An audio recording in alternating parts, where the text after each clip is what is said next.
Okay, sorry, I need to record. Okay, in our previous class, we take a look into pipeline. As if you still remember, jauh ni. Wait, I go to the specific slide.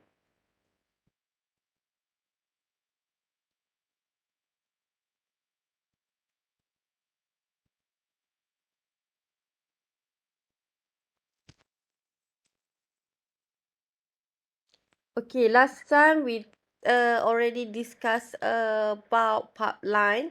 We already looked into several examples, and there is also several method for you, because sometimes pipeline case is not ideal. If it is ideal, it's not a problem with the pipeline, because it's very easy. Where we are, I think, okay.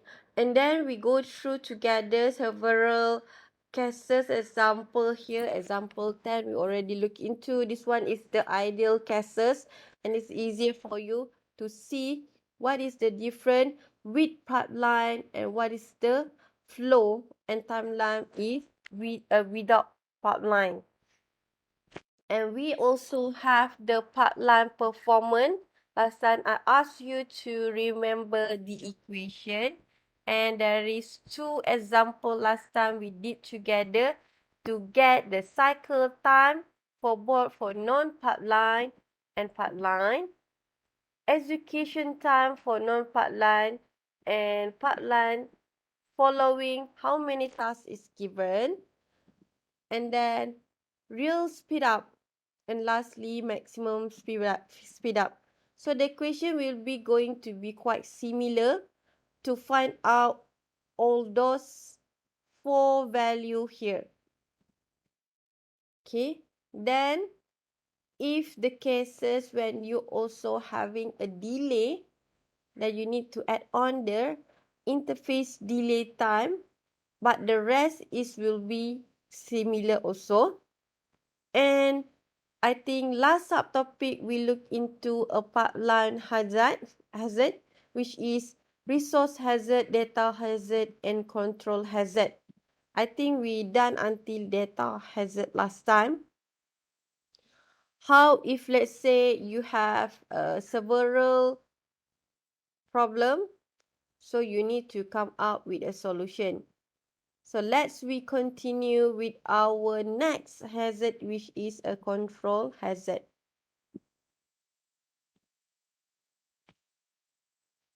Okay, can we continue? Please enable your webcam so I know that you are here and you can try to focus with our next subtopic later on, because it's much more harder later on rather than a pipeline. Okay, a control hazard is also known as a branch difficulty. When it's going to be used? So occur when a pipeline make a wrong decision. Sometimes, of course, if it is not ideal case, so when you try to convert from non-pipeline to pipeline process, it will be getting an error in terms of your decision when you try to rearrange the process. So wrong decision on the branch prediction. Change the PC value. So this is the objective, not objective, this is the main point when it's going to be a cure for your control hazard or branch difficulty. It brings instruction into pipeline that must subsequently be discharged. So this is the important thing also when let's say you are in the instruction number 3, but this instruction number 3 is needed for instruction number 11, let's say. So what happened to in the between? So you are the one that need to find out using your control hazard to make a decision. One of the major problems in designing instruction pipeline is to ensure steady flow of the instruction to the initial stages of the pipeline. So later on, you're going to see the example, so it's much more clear. For pipeline to have the desired operational speed up, we must fit in with long string of instruction. However, 15 to 20% instruction is assembly level code are conditional branches.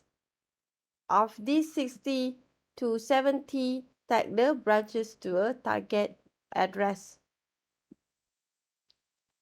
Impact of branch is pipeline never really operate at its full capacity. Of course, because you directly jump to others sometime. So it's going to be limiting the performance improvement that derive the pipeline.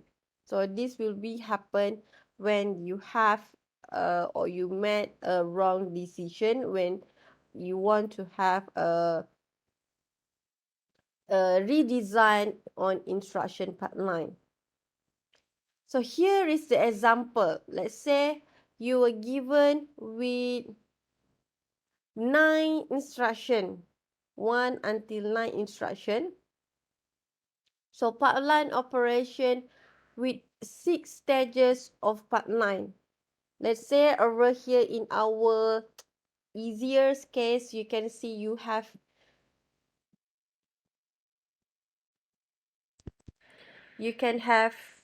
altogether 9 students. Okay, 9 students, and you need to finish to do your laundry as usual. So let's say this one is the ideal case. You can do this watcher for the student number 2 after your student number 1 finish, because this is ideal case, right? So if you think about this, so it will be okay. So what is the problem that will occur? The diagram assumes that each instruction goes through all 6 stages of pipeline. So sometimes it's not, it is going to be not true. Load instruction don't need WO stages. So which one over here is mentioned? So it's not going to need the WO stage for you to load instruction. So memory system will not permit the access to your F1, FO, and WO occur simultaneously. So there is also several things that you need to do, which is when it is not idle cases. Your system not permitted F1, FI, FO, WO to do it simultaneously. So you need to check which one happened. Let's say here, desired value may be in cache or FO or WO stage may be now. So might be you can see here the first example, WOFI here. You cannot do it simultaneously. Here also you can see there is another one, FO. So it will be affect you some things. The effects of conditional branch on instruction pipeline operation. So let's say here we assume that instruction number 3, the student number 3 here,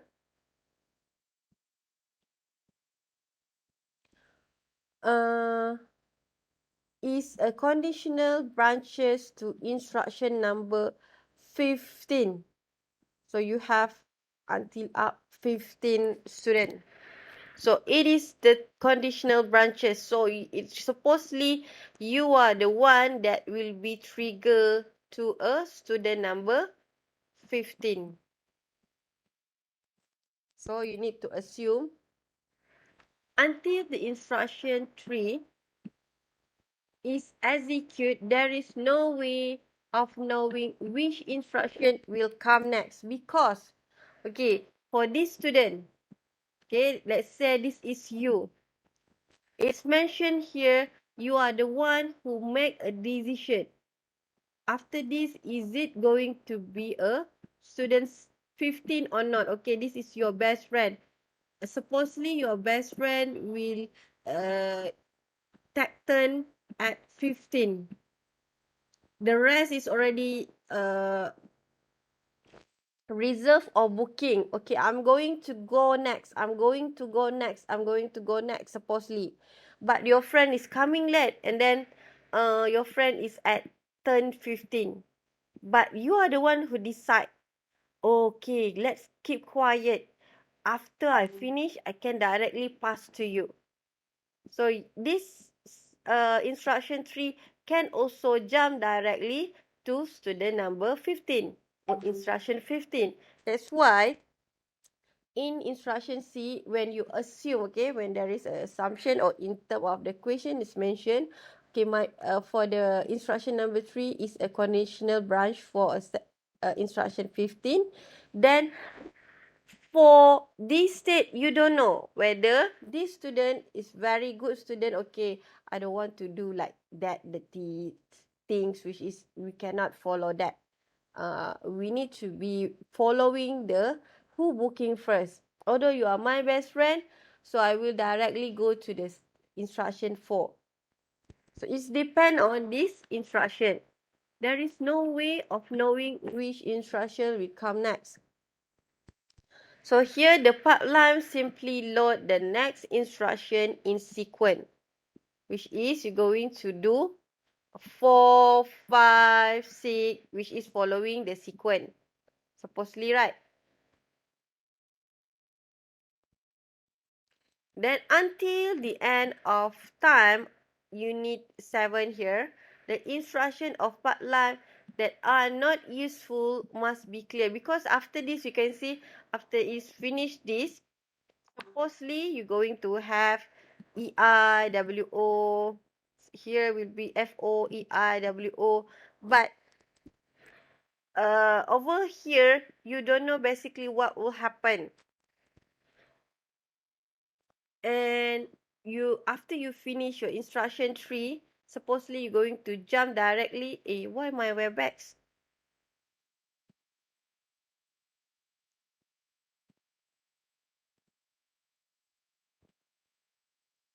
Okay, nothing happened, right? Suddenly, it pop up like that. So, okay. So here you need to make it clear for this selection, because it is not useful for your timeline here. Let's see what next. Because for this part, you're going to, before it's finished, okay, before instruction 3 finish, for your WO, you're going to go directly to instruction 15. So instruction 15 supposedly is after this. So those at time 8, instruction 15 and instruction 16 will be fit into the pipeline. So it's going to be following the things that, okay, it is my best friend, so it's like a branches for me to go directly and do the instruction number 15. No instruction are complete during time 9 through 12 at this part. Okay, you need to see also in terms of time here and also in terms of instruction. So at 9 until 12, there is nothing happen, because actually you're going to go directly instruction 3 to instruction 15. When you're going to do it at the 8, it's going to start. After you finish, then you're going to pass to the instruction 15. So the rest here, no instruction are completed. This is the performance penalty. We call it as a performance penalty incurred because we could not anticipate the branch.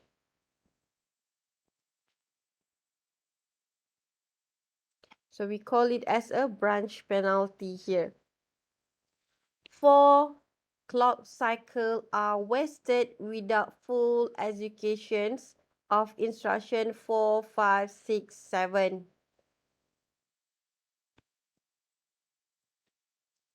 Okay, so that's why it will be as a problem for you in this we call as a control hazard. Whenever you have this problem, the problem is when you have this number 3 we call as a conditional branch, because this one will decide. You don't know basically where it's going to go next. It is decided by your condition at instruction number 3 also. So it is also depend on your question later on. Okay, so an alternative pipeline distinctions, which is when you have no branches, you're going to follow the sequence. And if with a conditional branches, which is just now when you have a conditional branches at instruction number 3, and you're going to have something different, which is it will be making you jump to another. So this is an example for you when it's happened. Because of this problem, control hazard is as a solution. The logic needed for pipeline to account for branches and interrupt. There will be 2. First is delay branch. Second, you're going to rearrange your instruction. As might be in the program, you already write in a sequence 1 until 20 for the instruction 1, 2, 3 until 20, right? So you're going to rearrange. But might be also you're going to delay. You're going to delay. It's quite similar also in the last time NOP instruction for your previous solution, which is we already learned in our previous class. So there is 2 things. Let's see how when you're going to apply the NOP and how when you try to do the rearrange of instruction. For example 17 here, we have solution for branching using delay branch, or we can call it as an NOP. Your question here, when compiler detect the branch, when you have a branch here, you can see the conditions of branch. Sorry, not here, this part. It's mentioned, okay, you're going to return to I1. It's going to jump directly to I1. So it will automatically insert several NOP so that there is no interruption in pipeline. So assuming in the question we have 4 segments in a pipeline. Okay, you need to remember this solution, number of segments. How many number of segments? Because you need to know how many NOP that you need to insert in your pipeline. So here is already given 4 segments. Then you're going to putting into the equation number of segment minus 1, going to get 3. So the total of NOP you're going to put as 3 NOP until I1. So previously you have this program, and when you have this problem, you're going to apply the NOP, which is the delay. So you're going to add on following this equation how many NOP that you needed. It is following a segment value also. So let's see, because just now it's mentioned 4 segments. So washer, dryer, whatever things here, it depend. So you're going to have 1, 2, 3, 4. Another one is another 4 also. And you can see here after you finish 4, then you're going to have 3 NOP. You're going to have another for F1, DI, E1, WO. So you're going to have another NOP, another 3. Another 3, another 3. Then you're going to continue with I1 here. So this is all the process inside the I1. After this is assuming, following your question, if let's say it's only I1, then it's I1. The most important that you need to know is here. How you're going to define to put the NOP before or in between of your segment, and also the next jumping on the loopings that you're going to jump supposedly. So how many wasted? You wasted 3 pipeline clock cycle because you are putting the NOP. Oops. Let's see another one. But this one is example for you on the second solution. Rearrange the instruction. So rearrange instruction is needed for, I think, creative person, or might be it's very good in programming, or maybe it's already like very frequently doing programming, then it can rearrange. But I think if you know basically how to rearrange, as long as you know how the flow it is, then you can easily rearrange the instruction. Similar also when compiler detect a branch. You can see we detect branch here. It will rearrange the instructions so that there is no wasted pipeline. Just now, using the delay, using the NOP, you have wasted pipeline. So now we're going to rearrange so there is no wasted pipeline. So how? Of course, it's not an easy way for us to move an instruction. We still need to use a similar one. Number of segment minus 1. Segment just now following the previous example, which is 4. Okay, following the previous example is 4, and total is equal to 3. So you're going to move up to 3 times. This branch, this conditional branch, before you go to the exact branch here, you're going to move 3 times. 1, 2, 3. 3 times higher, then it is a new program for you. Let's see what is happening. So you get to put here this RET in front. And then you follow the rest. And you're going to, of course, after that, you have the I1. It depends also when you have later on I2, I3, I4. So by using this, there is no more wasted pipeline. Let's see another example. For this, you need to do similar thing together. Example like this. Example 17 and 18. But now we have another example to do NOP and also the rearrange the instruction. Consider 4 segments involved, which is FI, DI, EI, and WO. It's already mentioned. Means that 4 segments. Remember the equation? K minus 1. So based on the instruction given, you need to solve delay branch and rearrange instruction. So this is your program. So now we're going to do for the first one, which is using delay branch or NOP.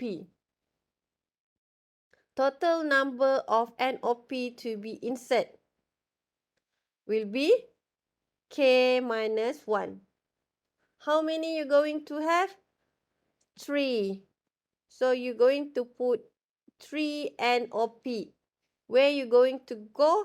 You're going to put it after a conditional branch. Where is your conditional branch? just now, when it's not red lighted here, it is a jump. So jump to the loss. Supposedly you're going to jump to the loss if your count still not 0. You're going to jump to the loss.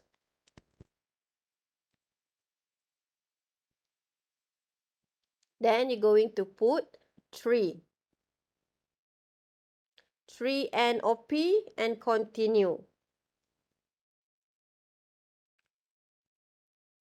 So you try to put the 3 NOP. First 1, 2, 3, 4. You see until I4 here. And this is, after that, you're going to have okay, this is the exit one before you're going to have the jump there just now. Okay, in between you don't know what happened, okay, here. So you have until I1 until I4. I1 until I4. Then you have I12 here for the jump loss.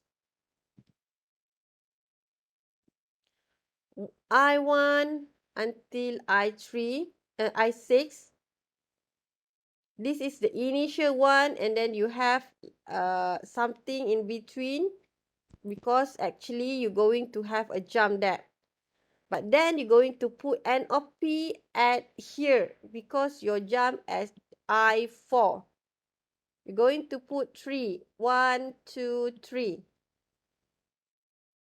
So this thing will be flash out or NOP, NOP, NOP, NOP.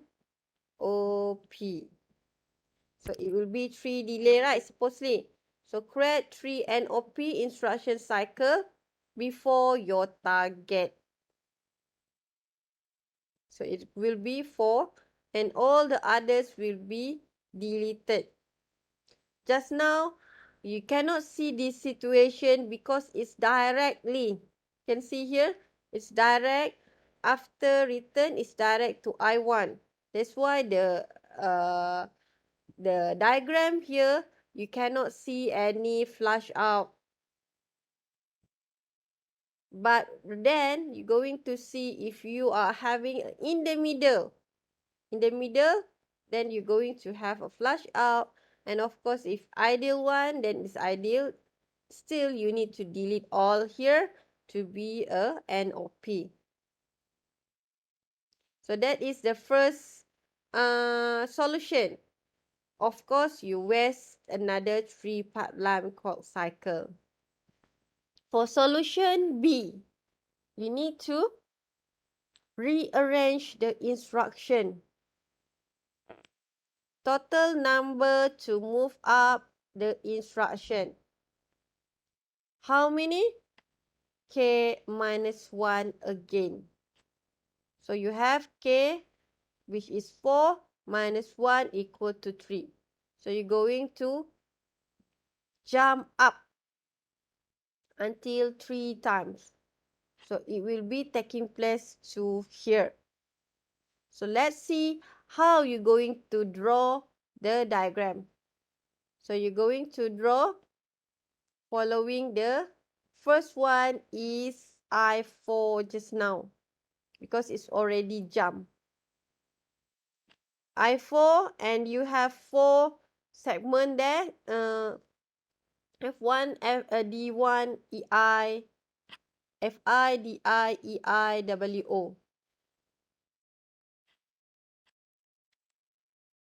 So until here, you're going to see that supposedly at this part just now, you go to directly to I12 because it's jumped there. And you're going to take this move 3 up. And after you finish I3, supposedly you're going to jump, right? When you have here, you directly putting the I12 here. The rest for after jump, it is like a flash out also.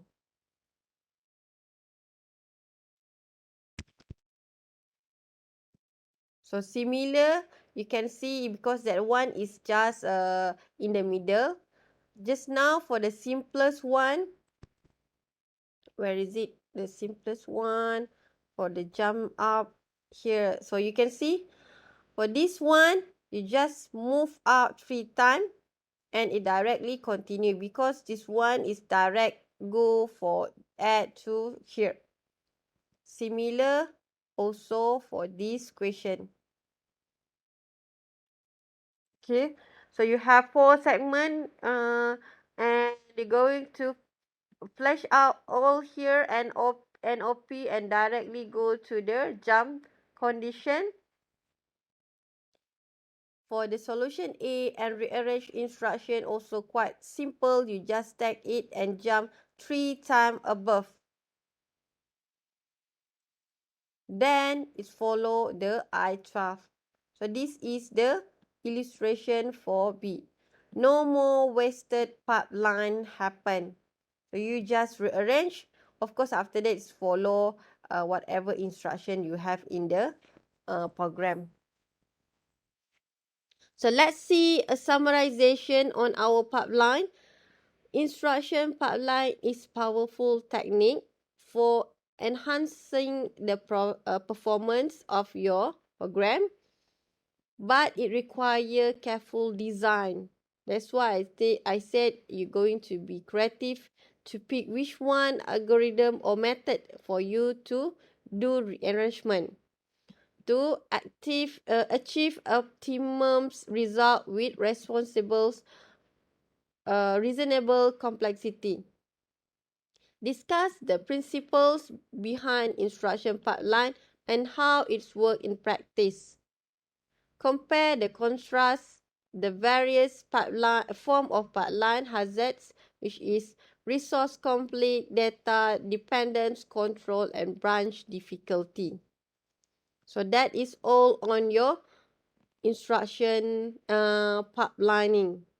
Now we're going to move to the control unit operation, CUO.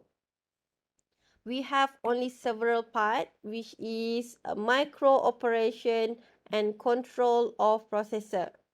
Continue, okay? If you have any question, you can just interrupt me.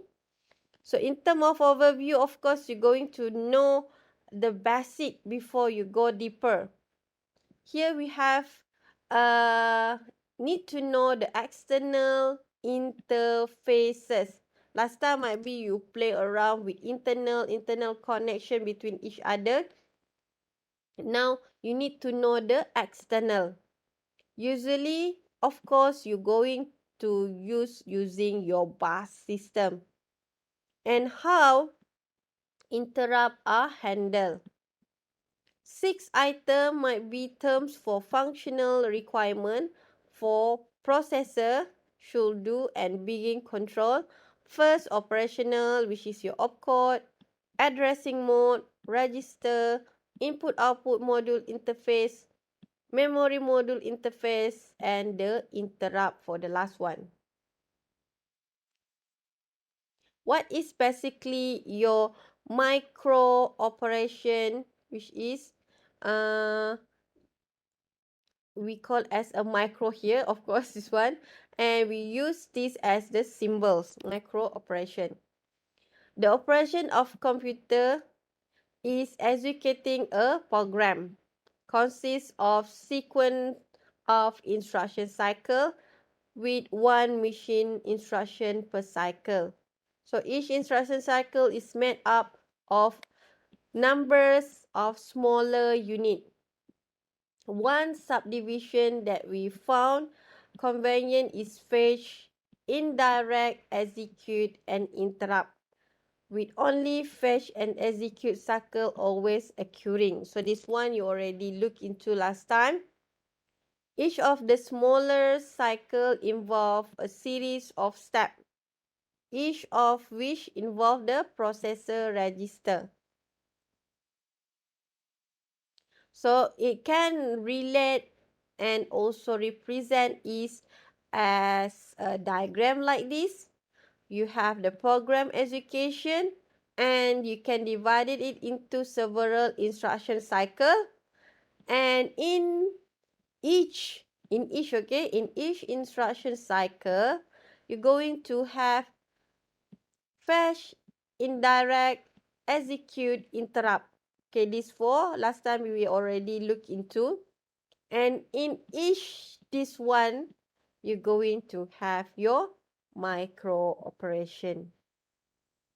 In each of the fetch in indirect, you can see here, with only fetch indirect cycle, we always occur for this micro operation. So a program execute consists of sequential of execution instruction. You have several. This is a subcycle, of course. And then each subcycle involves of one or more shorter operation. It's depend also. You can see it's not only to be have like maybe microcontroller micro operation having 3, let's say, fixed number. No, it is not fixed number. It's depend.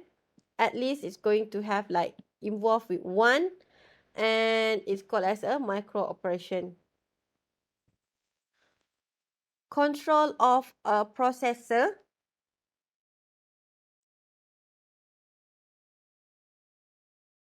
Okay, here is the basic of design.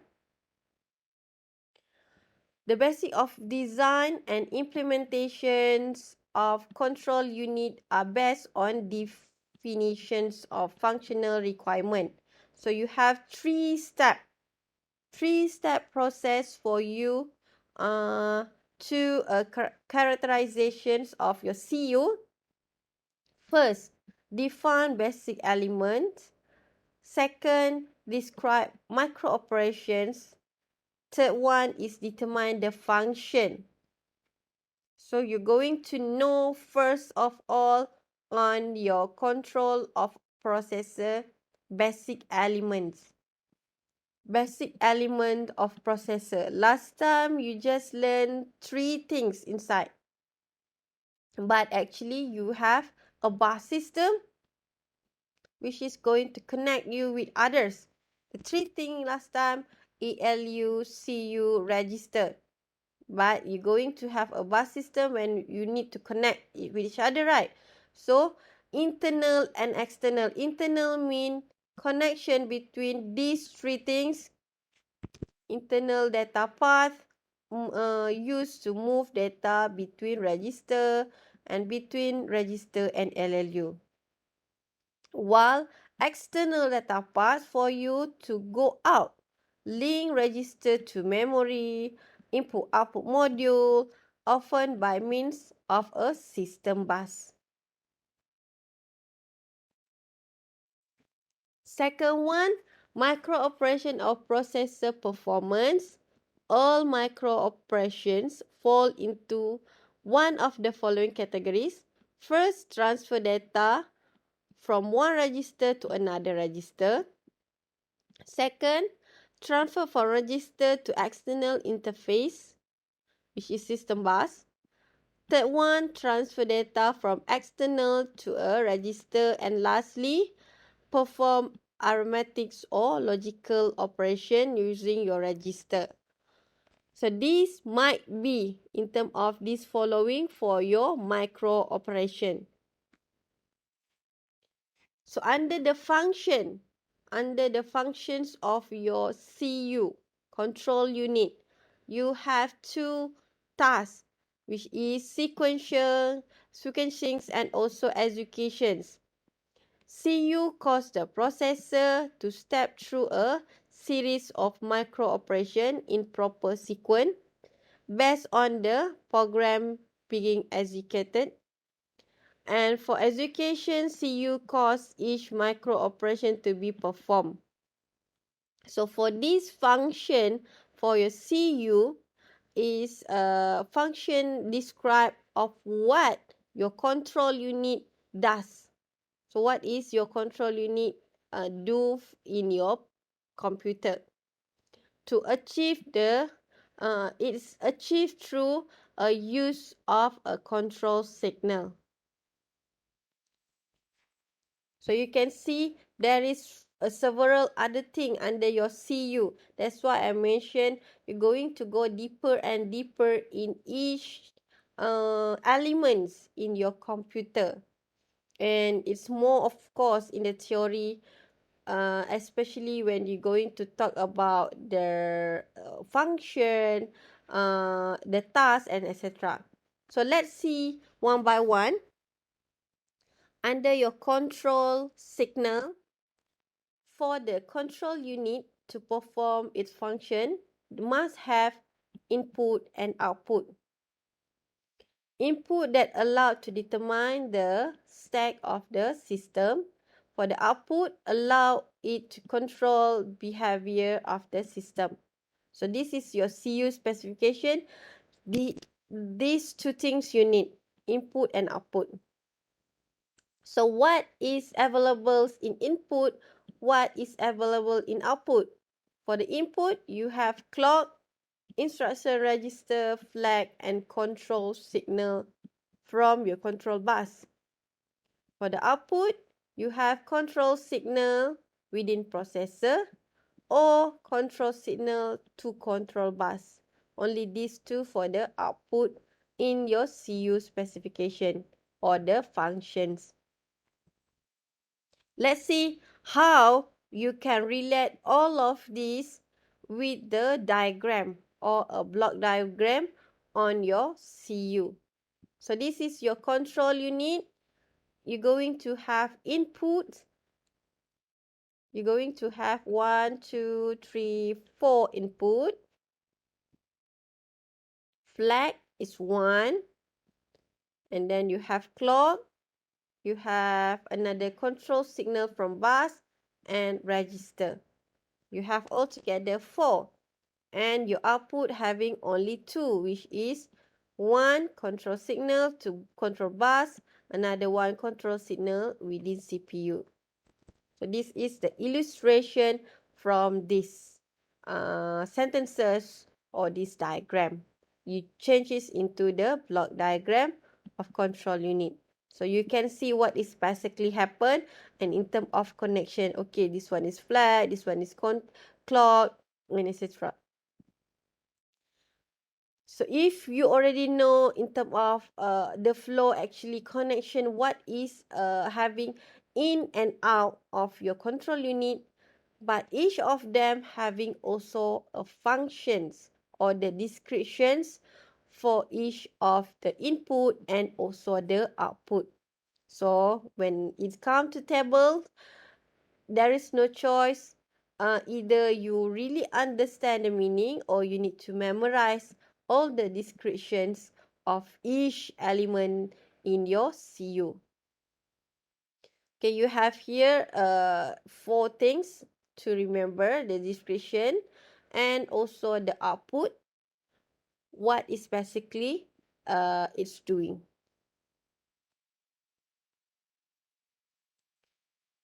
So now I guess before we go deeper to these pages, there is a lot of circle like this. Let's take a 5-minute break. I think here is heavy raining. So let's have a break first and then we continue back with our next slide, okay?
Okay, class. Let's we continue back with our class. Please enable your webcam. Just now we stop. Where is the slide?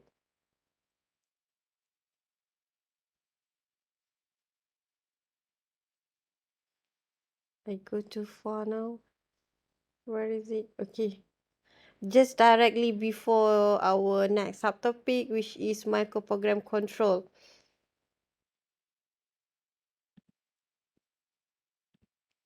Okay, please stay tuned, although it's more on theory, but you need to also understand and to, of course, to remember each of the things.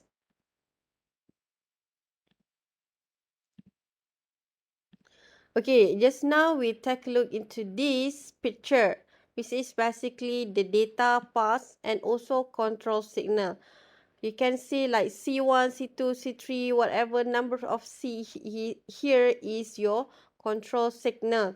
For you, let's say for terminations of your control signal. And if you still remember the flow, this is the flow when you have fetch, indirect, interrupt for your cycle. And if or is each of these are having their own process. Let's say from T1, PC, your pointer, and then the value from here will be go for the MAR. So if you look what and where is the connection is from your PC, you're going to feed in to your MAR. So if you want to terminate, which one is going to tag in is a C2 here. Active control signals for you to use.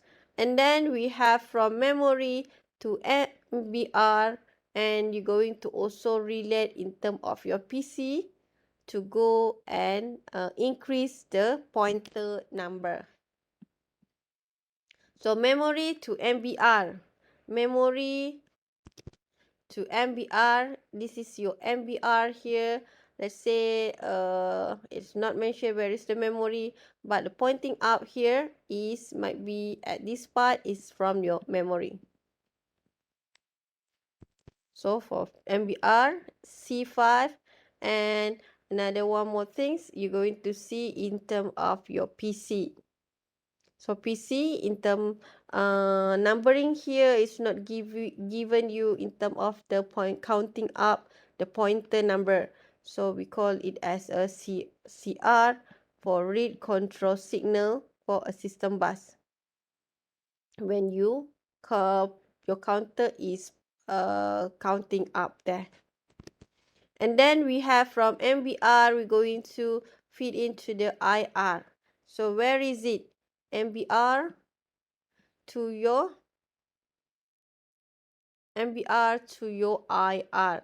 So you can see the connection here from MBR to IR. So this will be your control signal. So similar to others, you can try to relate between these two slides just to see, okay, where the control signal took part. And this is how they are connected actually, although you can see it's quite messy in the wired. And you have a lot of control signal in between. So that is for your control unit operation in terms of the operation. What is the function for each under your CU? Now let's we move to another more theory part, which is under microprogram control. We have micro operation, continues from previous one. Microprogram control unit, address generation is having a similar or small part from your addressing last time. Micro instruction program, and lastly advantage and the advantages for you using the micro program. Let's see first in the background things. under your CU and also your microprogram. What is the term of microprogram? The definition is an approach for you to your CU design that was organized systematically and avoided the complexity of hardwired implementation. That's why you're going to use your microprogram. So in recent years, microprogramming has become less used, but still it is remain as a tool that available for a computer designer. So example, let's say we are having a Pentium 4. Most of instructions are executed without using the microprogram, but some of the instructions still needed microprogram to be executed. A wide variety of techniques have used for CU. Most of these fall into two categories: hardwire implementation, microprogram implementation. So let's see one by one what is the differentiation. After this, you're going to see the advantage and disadvantages using hardwire or microprogram. So on the hardwire implementation, of course, when you see this, oh, it's more on hardware things.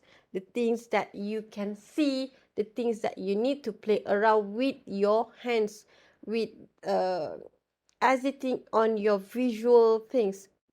So it is a sequential circuit last time you learned on your digital logic subject. The control logic is implemented following. Last time you already learned how to control to get your output. Okay, this is your output in terms of hardwire. So it is all controlled by the implementation here on your gates, your flip-flop, your decoder, what type of decoder that you are using, what type of connections between your O and gate and here, and others digital circuit. So what is the advantage? It is fast operations and small, which is require less component.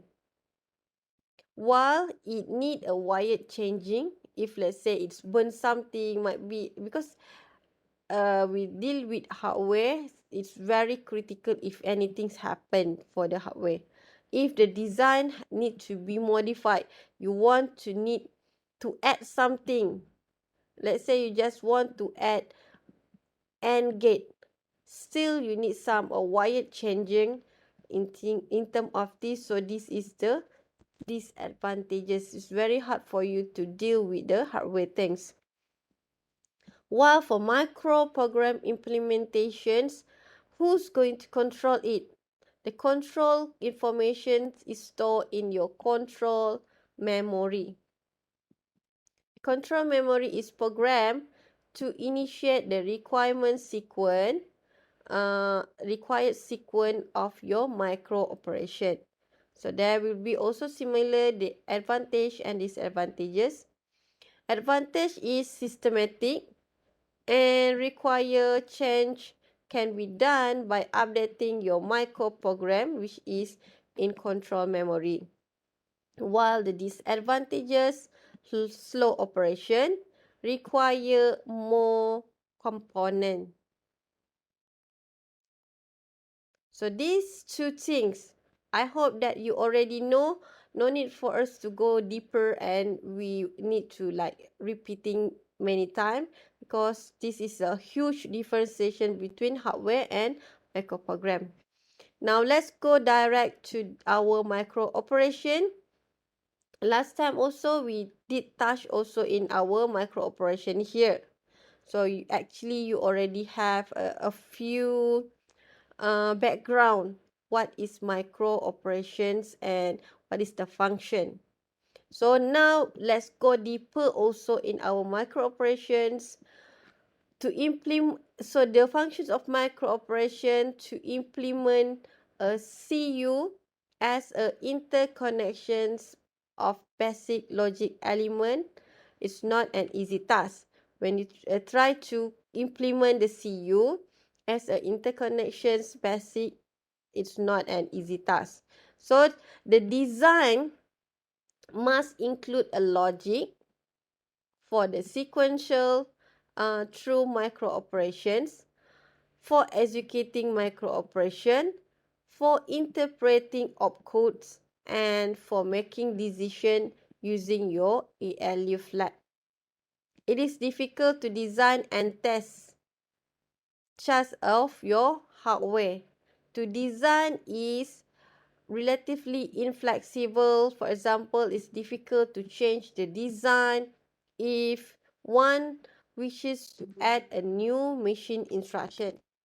So this is all the problem before you're going to see, okay, there is a needed for you to use the micro operation.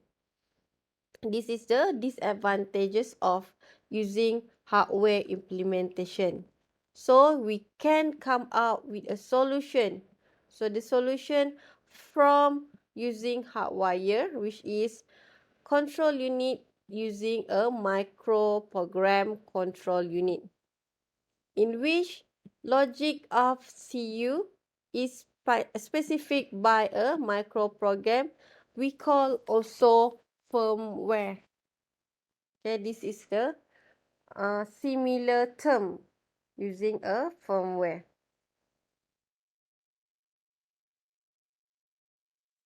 A microprogram consists of sequence of instruction, which is micro operation. In microprogram language, microprogram control unit is relatively simple logic circuit that capable to do first one sequential through micro operation, and another one generating control signal to execute each micro operation.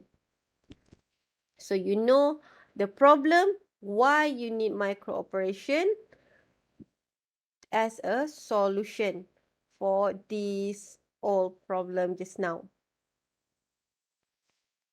How can we use the concept of microprogramming to implement it into your control unit? So consider each of micro operation. The CU is allowed to generate a set of control signal. Thus, any micro operation, each control line from your CU is either 0 or 1 only. So we could construct a control word, which is micro instruction, in each bit representation, one control line. So then you need to take note that each micro operation will represent by different pattern of 0 and 1 in the micro instruction. Of course, if you can see the program of your micro operation, you cannot understand because it is just 0 and 1. But that is the pattern of your micro operation in your micro instruction. So let's see the example when you are applying this micro operation into your CU. So you can see here, just now I mentioned it is just 0101 actually. You don't know basically what is 0101 because it is like a more example similar to machine language. For fetch instruction, there are many micro operations. So for fetch instruction, there are many operations. Let's say we are having only 4 here for this example, okay? And it's already give you 1 will be on, 0 will be off. So this is your control unit. Control unit will be sending whether it is a 0 or 1 signal for your microprogram here. You have micro operation 1 until 4. If let's say it is a 0, 0, 0, 0, 0 given from control unit to your micro operation, what happened? Then everything is down. If it is here 1010, then it will be 1010. It will indicate what program. So here 101000111100 will indicate the different micro operation to do the fetch instruction, because it depends which one will be available, which one will be on, which one will be off. So just example, it's not going to be fixed. Okay, it's not going to be fixed here. So micro operation, let's say inside your CPU, you have several, right? Including your CU. And inside the CU, there will be also your control memory. Just now, what is control memory? Where is the? It's mentioned. I think there is in the slide just now. Okay, here. The control information is stored in your control memory. That's why you can see here in your CU there is a control memory. So it is belong here. Okay, this is your motherboard. You have a lot of other things, but you cannot see here now because we just highlighted the things under the subtopic. We have a control unit, the red color one. And inside the, of course, it depends. Sometimes you have micro operation until only 3 might be, only 2. Okay, in this example, we have 4. And we have actually here set it like 3 routine only. So example routine that we are doing, fetch cycle, execute cycle, interrupt cycle. And our operation here might be, it can be add, move, sub, mouse, and divide.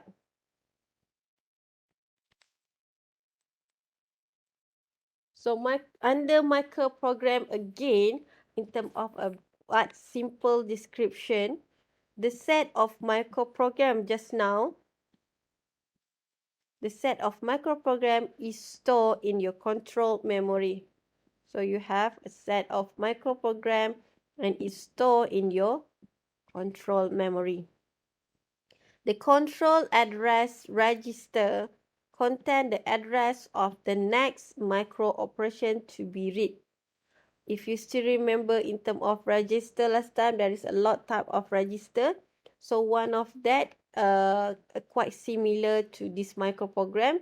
You're going to have control memory. You're going to have a next micro operation address inside this control address register. So there will be several things here that will be control your control memory, because it's store the addresses. Okay, after this address, let's say address of 0000, and then it store another one. Okay, after this is going to go to 0001. Okay, where is store? It's stored in the control address register. Inside here, you have a lot of microprogram. And what else you have? When a micro operation is read from your control memory, when you read it, the control memory is transferred to your control buffer register. So when you already read this, then you're going to send to the control buffer register. So now it is illustrated with this diagram. First, inside here, it store the next micro operation address.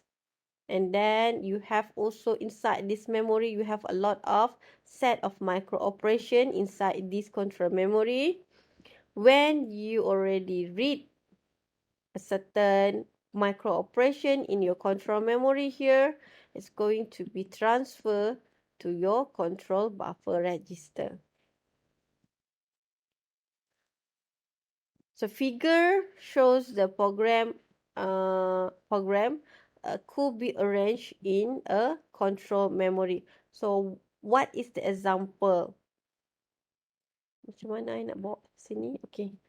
So you have fetch, cycle, indirect, interrupt, and then you execute.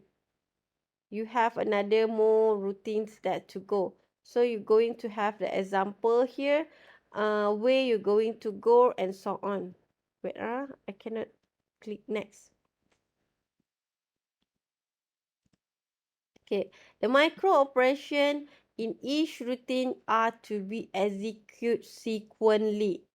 So please notice it is going to be executed sequentially, and each routine end with the branch or jump. You need to have with the end or a jump, because after this, where it's going to go? Is it directly to go here or is go to another? Okay, indicating where it's going to go next.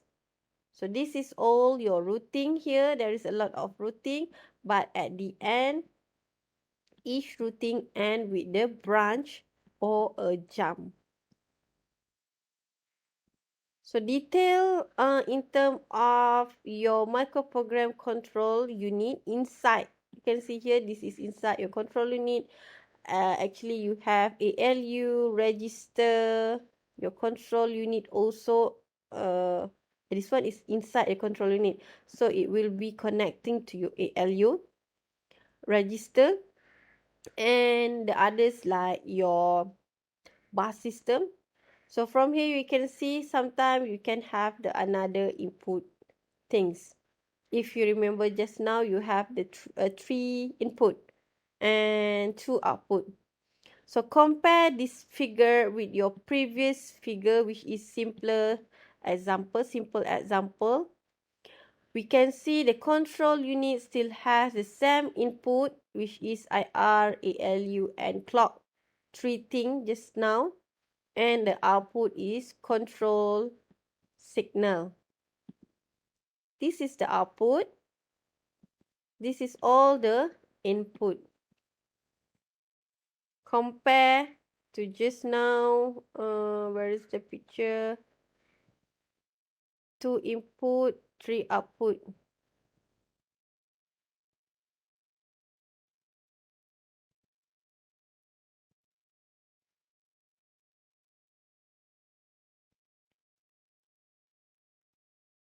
Okay, this figure, you have 3 input here, instruction register, flag, clock. You have 2 output. Also similar to this figure actually, if you compare. Okay, so here, let's take a look one by one. To execute an instruction, the sequential logic unit issues a read. Okay, your sequential logic here going to issue with a read. And you're going to command it to your control memory. Inside this control memory, you have what? A lot of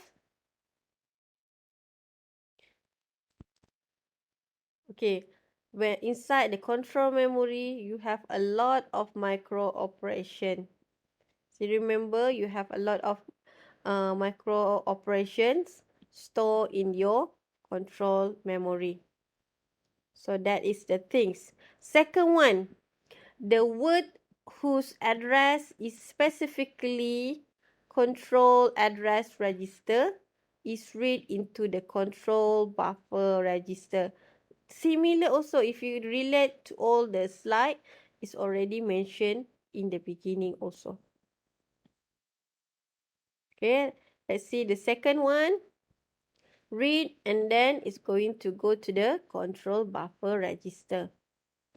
The third one, the content of this control buffer register generate control signal.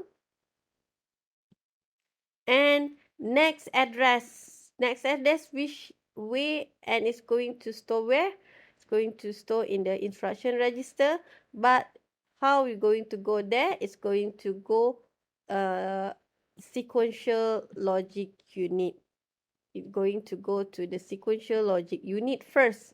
Then it will be go to the control address register. For the sequential logic unit, load a new address. See, load a new address into the control address register based on the next address information from the control buffer register and the ALU flag. So it also similar with this instruction, which is your control address register, having the next your operations, micro operations, next address. Okay, but it is on deep and deep. Just now you just look into the face, but it is also similar flow. So all this happen during one single pass. So one clock only, one clock pass means that like this. So when it's already finished here, this is a one single pulse. So it's depend on your wave. So the last step just listed need to elaborate. So this one is the next address control for the step number 4. How about your next address decision? Who going to confirm and to decide what is the next address?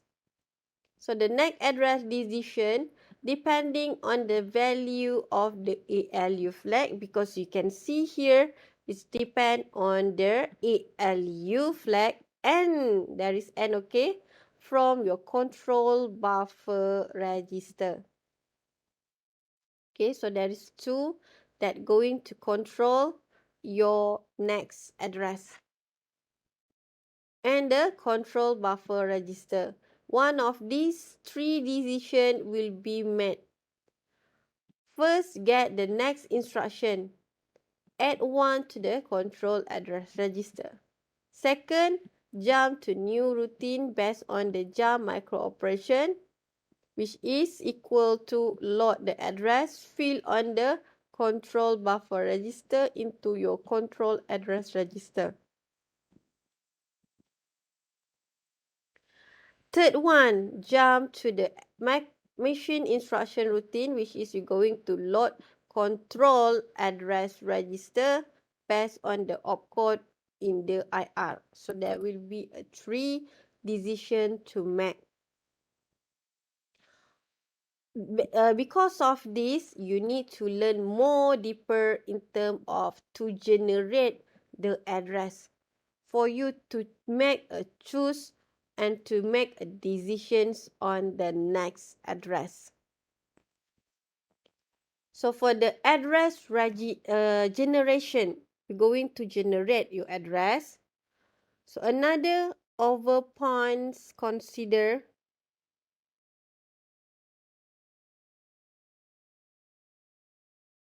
another viewpoint is to consider to various way in which of the next address can be derived or compute. So micro instruction address generation technique, explicit and implicit. Explicit to fill unconditional branch, conditional branch, and implicit mapping, additional and residual control. Under explicit, the address is explicit available in micro instruction, while for implicit, it requires additional logic to generate address. So 2 types that you need to know between the addresses. Our micro instruction are stored. This one you can see a lot of thing repetition, so it's going to make you memorize memorize this even easy, because all the slide you can see is going to be repetitions.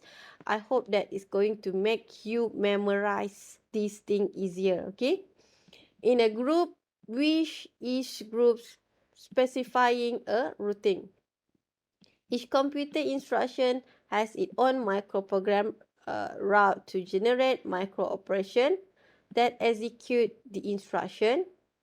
In terms of mapping the transformations from instruction code, which is your opcode, to an address in your control memory where to route micro operation is located. So that's why mapping is one of several implicit techniques that commonly will be using in terms of your addressing. So let's see here how transformation of your opcode to your micro instruction. When you have this opcode, last time you learned already what is opcode. I hope that you still remember what is opcode, and also your operand. This is your single one instruction. You have opcode, you have the operand.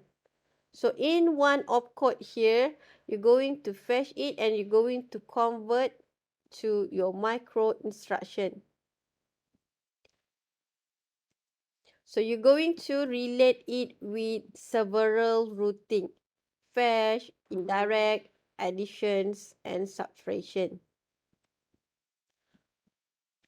Under mapping of instruction, a special type of branch exists when you are having a micro instruction specific a branch to a first word in control memory where the microprogram routine is instruction located.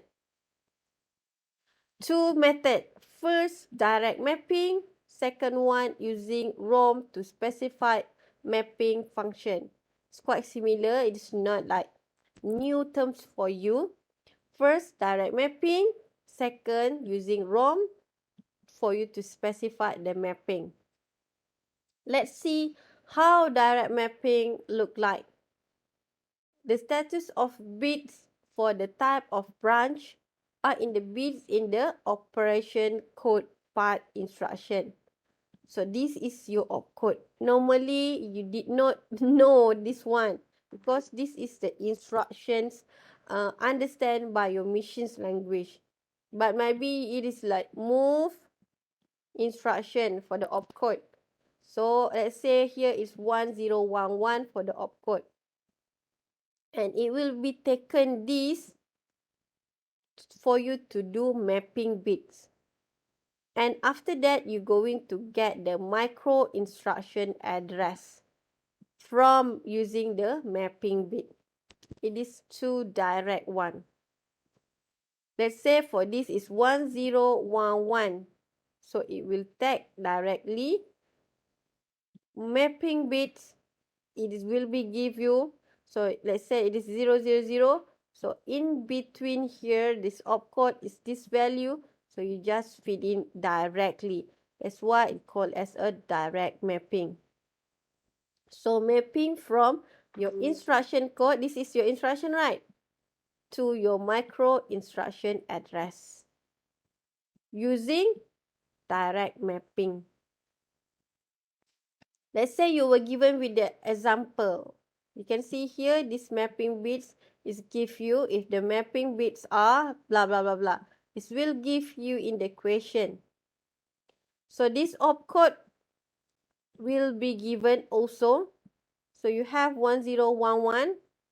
If your direct mapping, it's not given you like this. It's not giving you in terms of picture. It's directly mentioned like 0, 0, X, X, X, X, 1, 1, 0.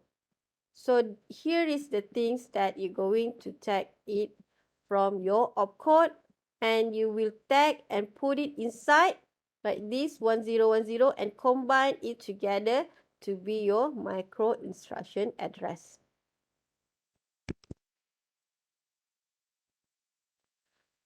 Mapping for instruction, okay, this one is another example.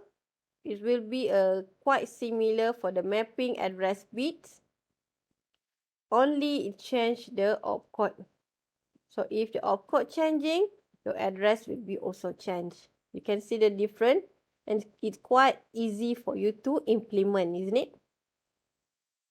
So you just change following your mapping bits and this opcode. I don't know whether you can remember all of these, but normally in the question will be given. Okay, if it is be asked in the question, normally it will be given. It's not going to set opcode add. So how come if you did not remember opcode add is 000? So this one supposedly normally it's going to give you, and this will be how you going to get the micro instruction address.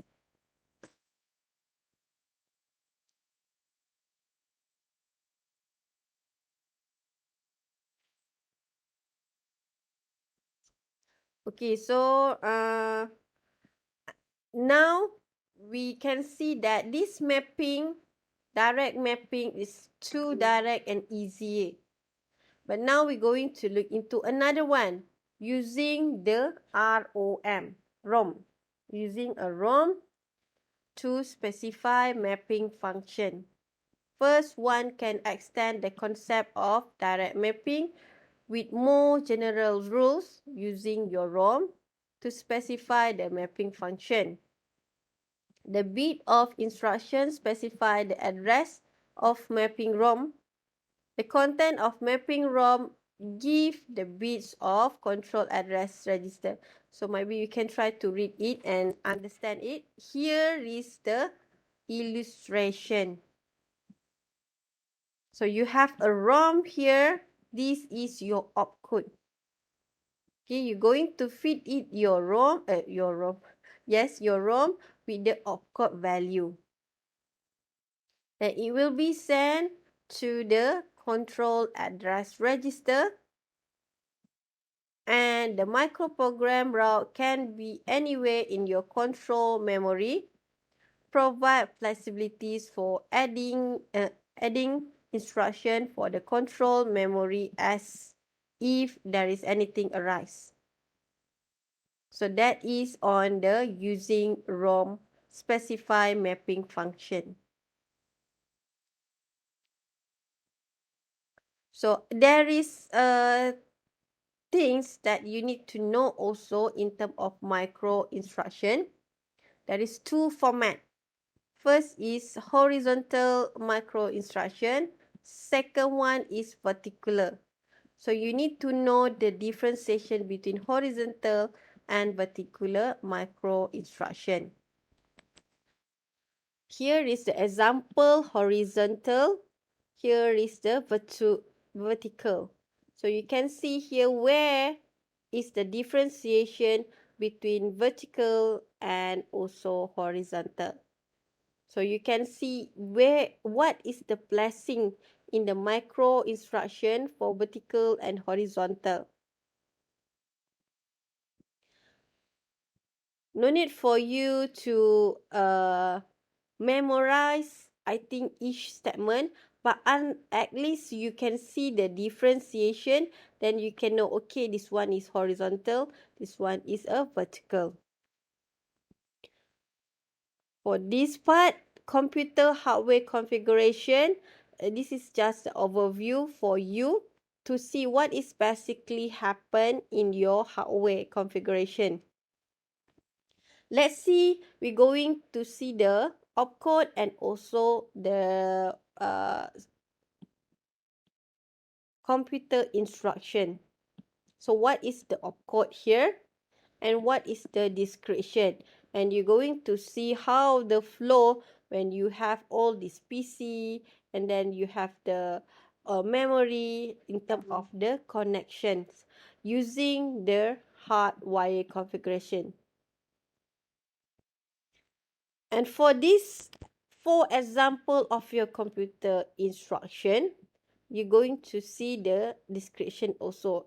I think this one is just also repetition. You already learned in module 3, right? Module 3. So you know basically what all these things. So this opcode is only 4 bit, have 16 possibility instruction. I don't know whether you want to memorize it all. So you have 4 bit, you're going to have 16 possibilities instruction to be put. From 000 until 1111. So indirect addressing a scheme that you're going to go directly take this opcode and putting into your addressing. So in terms of micro instruction format, just now you already see two type of format, horizontal and vertical. So this is the vertical instruction format example. How you're going to fit in with the micro operation fields, CD for the conditional of branch, BR for your branch field, address is your address field. So micro instruction field description for your F1, F2, F3. You can see how many bits that you can have. So you have 3 bits only for F1, F2, F3. CD only 2 bit. AD is 7. So you can have example all of this. For 000 is going to be known for the micro operation. Symbols of the instruction or the opcode is NOP. So this is just instructions or example for your field description. Okay, you can see it's similar, right? If a symbol is NOP, it's going to be 000. Micro instruction, this field description for your CD and BR. And you're going to see that you have F, CD, BR, and AD for your vertical. For your horizontal, just now is what? You have a slightly different in terms of, I think, size also. Later on, you're going to see it. Now, let's see one by one first. In terms of a micro instruction, let's say you were given with 2 simultaneous micro operation. You're going to do it simultaneously. Example here, when you have DRMAR. So what will happen here? So you were given with this table. Maybe you can try to find out where is this instruction. So it is here. It is a read. It is a read. So it will be 100. For PC plus 1, where is it? It is under F3. 101.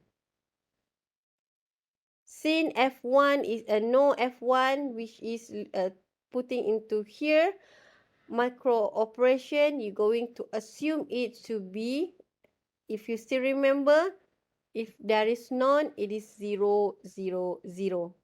Okay? So this table, it is going to be given if it asks you in the question, because it's very hard for you to memorize all. And you're going to compare this, you're going to come up with your answer for your vertical micro instruction. So you put in the value. F1 none, the 000. F2 100. F3 101.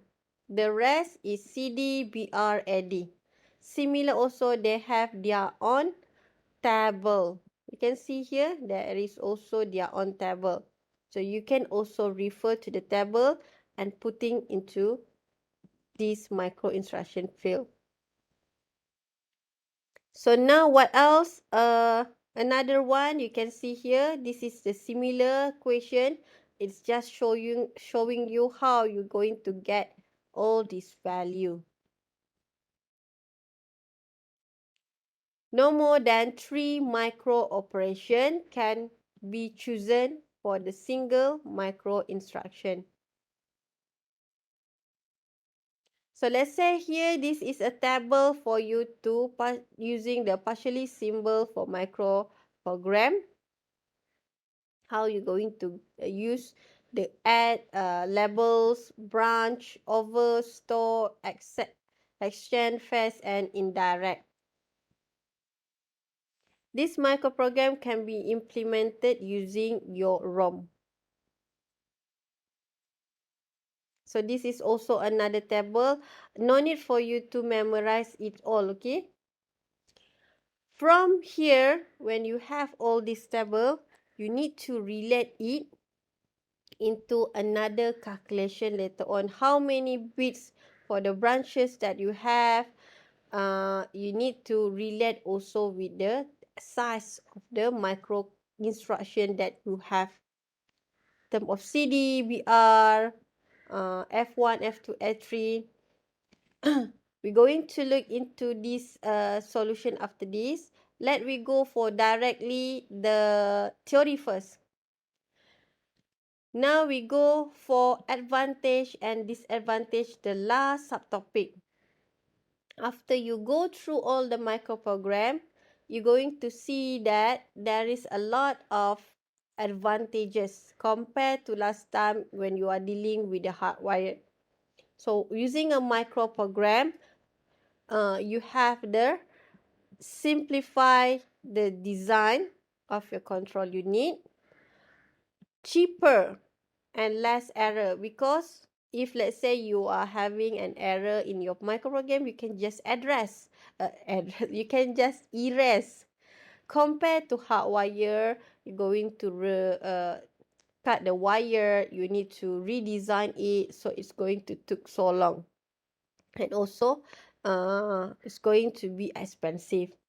The decoder and sequential logic unit are very simple pieces of logic. And there is also disadvantages. There is no casting that very perfect. It will be somehow slower than hardwired. So this is the only thing. Comparison between hardwired and also microprogram will be the disadvantages. So that's all for your module 5. Let's get back here first before we end up our module 5. There is a calculation things that you need to look into. Let's say you were given with a control memory of 1024 words of 32-bit each. The micro instruction have 3 field and 16-bit micro operation. So it asks you how many bits are in the branch address, your PA, and the selection fields. Second, if there is 16 status in the system, how many bits of the branch logic used to select a status bit? And lastly, how many bits are left to select the input of multiplier? So let's see one by one. It's already give you 1024, and also it is a 32-bit each. This is the words and 32 bits. You're going to see it's a long of 32 bits. The micro instruction have 3 fields. It's already mentioned also. 3 fields. So you have 1, 2, 3. And a 16-bit micro operation means that you have 16-bit and then you're going to add another 16-bit altogether. You cannot have more because this is the maximums that you have. If you still remember which one is CD and BR, which one is the F1, F2, F3. So the control memory has 0 to 4, those it require the address field with the 10 bits. 10 to 4 already have 10 bits. So the selection fields consists of status bit and branch bits. So how you're going to relate it? Your selection field will be, this is your total bit availables. And just now, you were given with 16 bit for the micro operation, and how many bits that you have in your microcontroller, your control memory, you're going to have 10. So you add this together, and this is your total. How many selection field that available? Oh, I got a meeting. It's okay. How to remove here? So the micro operation total bits, this is the micro operation total bit, your micro operation with another 10 bits here. So this is how you get the selection field. So in terms of question number A just now, how many bits are in the branch address field? You're going to get using this equation, you get 6 bits. If there is 16 status, okay, 16 you know to the power of 4. So means that it is 4 bits. And lastly, after you have this value and this value, how many bit left? Of course, you just deduct 6, deduct with 4, you're going to have 2 as the left for your multiplier. So maybe you can try to play around with the value only. You change the value. Of course, you need to figure out the value like 64, 32. Because if you just using a random number, of course, you cannot get the total easier for the bits number. Okay. So I think only that for your module 5. It is not too hard. You can try to go through all the example here. If you have any question, you can ask me. When is my meeting?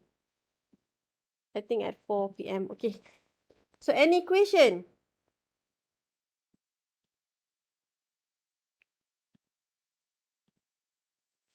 If there is no question, why choose student only scan this QR code? Please scan your QR code, and for those who already finished, you can left. Thank you, class. I think if you want to ask me related to what a sport question might be, if I will be free tomorrow, maybe we can meet a short while for us to do some discussion. This today, yesterday night, we have a vetting for COA subject for final exam until near to 12 midnight. Everyone is already tired, and I think some of us sleeping already while others lecturer are explaining their question. And then tonight we're going to continue with the final vetting for your final exam COA. So I take a look already how the final exam question look like. What I can suggest, just focus on your slide, do a lot of exercise in the slide. Maybe you can go for extra exercise outside, Google and ish, but the things that you can focus, you need to frequently do it is from your slide notes, okay? Thank you and take care. Bye-bye. Thank you, Doctor.